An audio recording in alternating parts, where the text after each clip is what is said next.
costume depicts the sacadas, or the migrant sugarcane farmers. This costume gives a modernized approach to our unsung heroes that contributed to the success of the city, which led to the celebration of Kalamayan Festival. This costume portrays the artistry of every Victoria Hanon. Designer, Mr. Jude Earl Tono.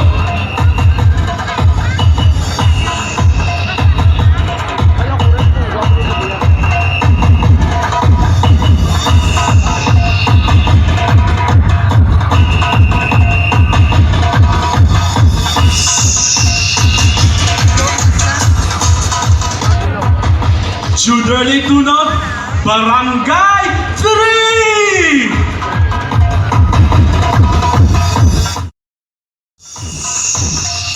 Ladies and gentlemen, let's have our entry number 2.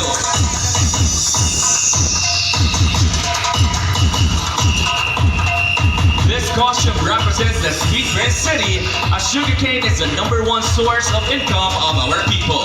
This costume also symbolizes celebration and victory of the city in sugar industry. The costume is situated with continuous pearl, beads, trimming, and rhinestones. Designer, Mr. Rico Cornadal.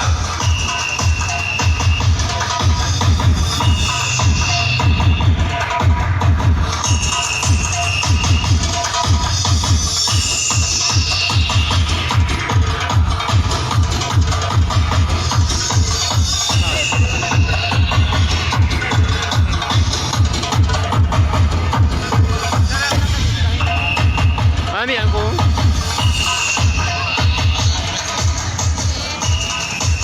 Good evening. Rowing Tony Carpia, 20, Barangay 21.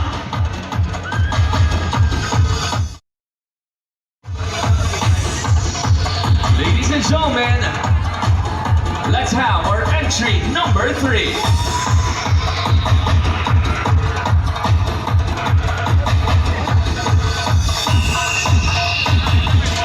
The blood, sweat, and tears of the very own sugarcane farmers who symbolizes our perseverance, hope, and sweet success as Victoria Hanons are the inspiration of this remarkable costume.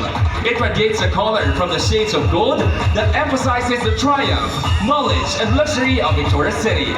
Sugarcane farmers' efforts and hard work are widely recognized and appreciated.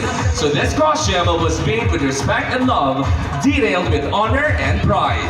Designer, Rob Anton Picale.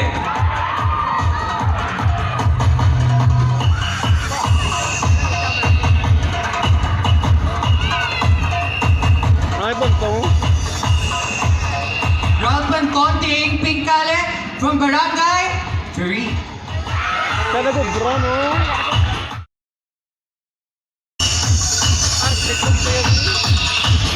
Moving along, ladies and gentlemen, we have our entry number 4.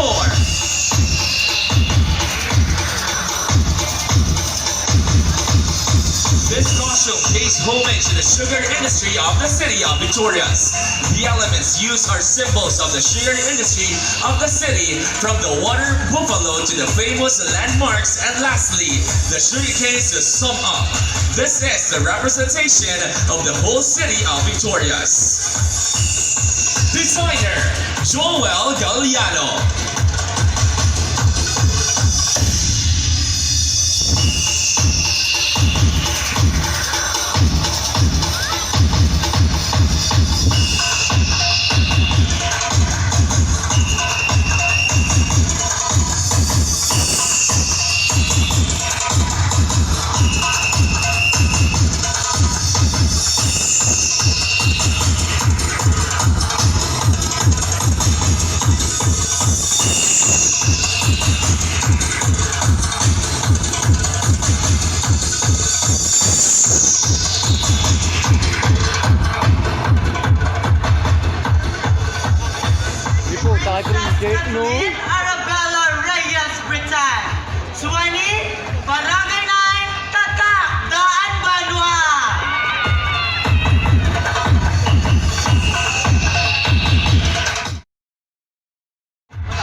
The costume symbolizes the sweet victory of every Victoria Hanos, especially to our farmers or Sakada.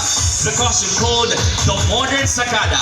This costume is inspired or pays tribute to our local farmers. The model wore a checkered long sleeves, tapes, and gloves to emphasize or to give tribute to every Sakada or farmers. It was paired by a Vietnam hat and a fabric that covered her face or head for protection under the rays of the sun. The model carries a kalalaw or nigo that highlights the #1 product of Victoria's, which is the kalamay or sugar, where the name kalamayan came from. The back dress shows the abundance of sugarcane. The back view of a black dress showcases the iron dinosaur or the number 13 train of VMC, and the shoulder area shows the 7 tall chimneys of Victoria's Building Company. Designers Frederick, John, Echon, and Rico Hornadal.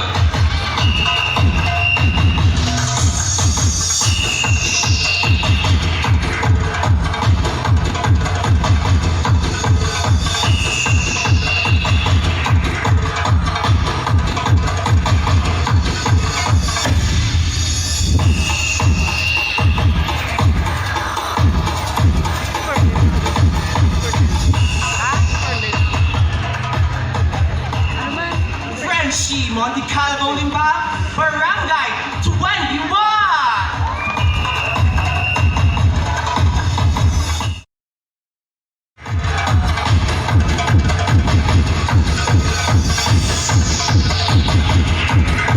The costume is inspired by the Carabao bearing freshly harvested sugarcane and his bag ready to make the most refined sugar in the Philippines. Designer John Ray Mondia.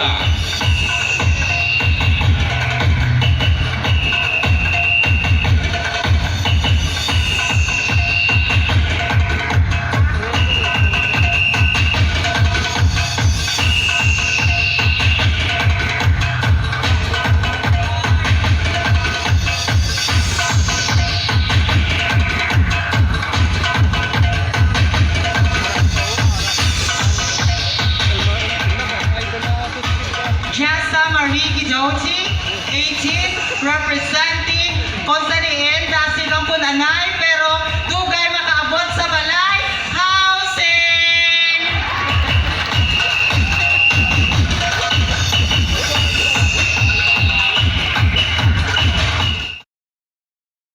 Seven. The costume was made with various elements that showcase the richness of sugarcane industry that made Victoria's the sweet prince city. The backdress showcasing an array of sugarcane rising up symbolizes the rising economy of the city through sugarcane plantation. The sugarcane headdress serves as crown, denotes high spot of Victoria City in the sugar industry. The sharp blade, locally known as spading, which is used during harvest, and the strong carabao represents the hard work of the laborers and strong hope for more harvest to come. And the wide illustration symbolizes abundance because of wide plantation and Victoria's Building Company, one of the top producers of sugar and one of the backbone and asset of the city of Victoria's. Designer Junimar Sanchez. Pagkapog ka lang. Wino na. Ay, nakada. Bigla nakada.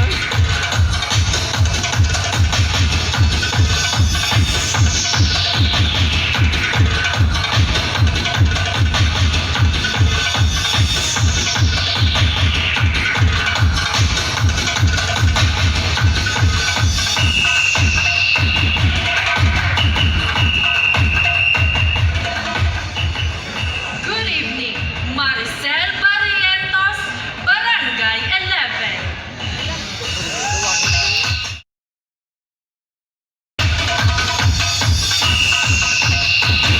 Ladies and gentlemen, we are now down to our entry number 8. This costume depicts the abundance of sugarcane industry in the city of Victoria's. The main concept of this costume was based on sugarcane, and it represents every Victoria Hanon that through work and resiliency that led and lead so-called Daan Banwa to its cityhood. Designer Joel Galliano. Tatlo na mo. Wala, hindi na kaya.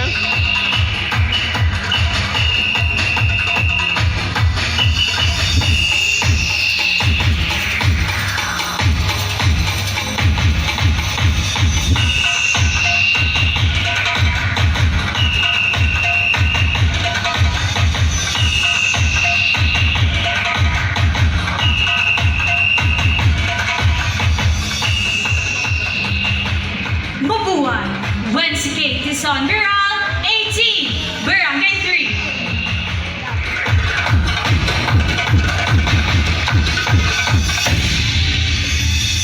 Ladies and gentlemen, the with the entry number 9.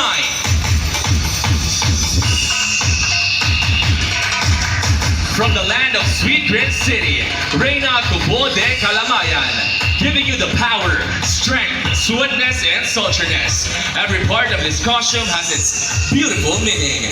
The headdress is a buri that images of farmers and crop. They are the reasons behind the success of our sugarcane production. Truck has been the main vehicle for sugarcane transport and a hint of prosperity ahead. The buri hat symbolizes the strength and perseverance of our farmers and an instrument of protection against the scorching heat of the sun as well as from the silking wet of the rain in tilling sugarcane farm. Designer Louis John Banilo Jr.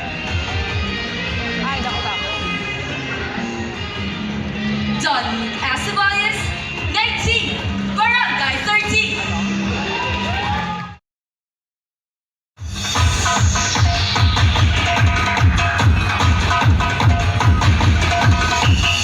This magnificent costume is based on the sugarcane plant. Its vibrant color, a violet and green as a representation of the city's main produce. It is also adorned with handcrafted metallic sequins which symbolizes bright and blooming fireworks. The firework costume envisions to remember enjoying the grandest celebrations that we have here as a Victoria Hanon all over the years. Designer Rodrigo Picardal.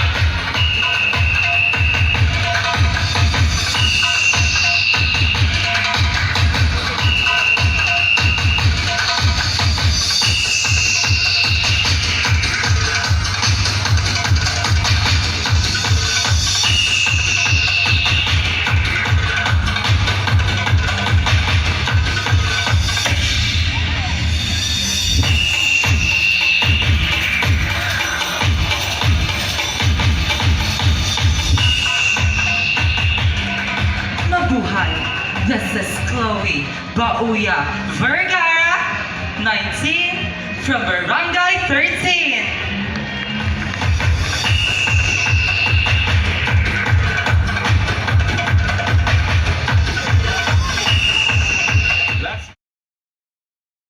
This costume is inspired by the Carabao Sandial of VMC. The Carabao stands for hard-working community and strong labor of the Philippines. The cane symbolizes the sugar, the product which has made VMC known throughout the world and the principal source of income of the people of Negros Island. Designer George Awitan.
This costume symbolizes how sweet Victorianos are.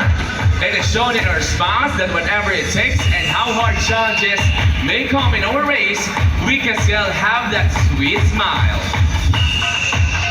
Designer, Darin Hornadal.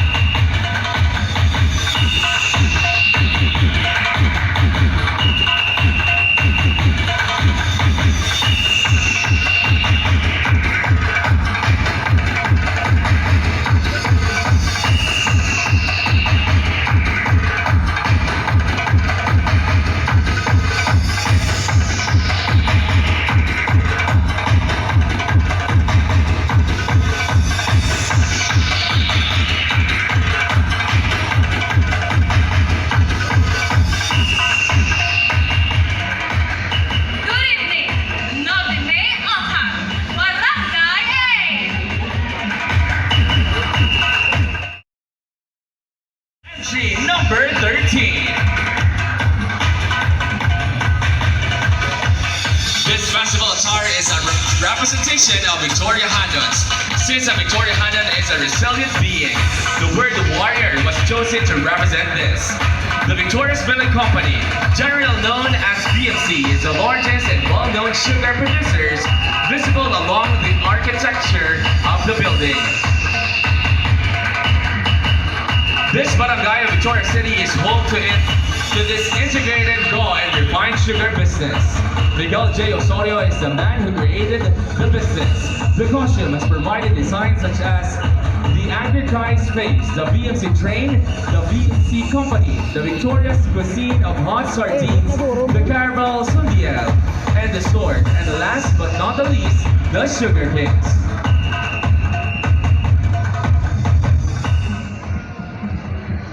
Good evening, everyone. My name is Jeff Martin from Barangay 2.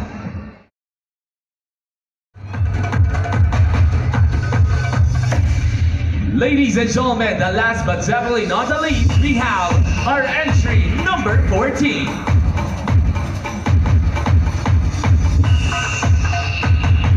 Sugar Queen of the North. This stunning costume design depicts the city's long history of sugar production, complete with train tracks on the side that is a remnant of the city's rich past. Its decoration mainly uses the green and beauty sugar canes and gives Victoria Hanon a livelihood and sense of pride. Designer, Rodrigo Picantal.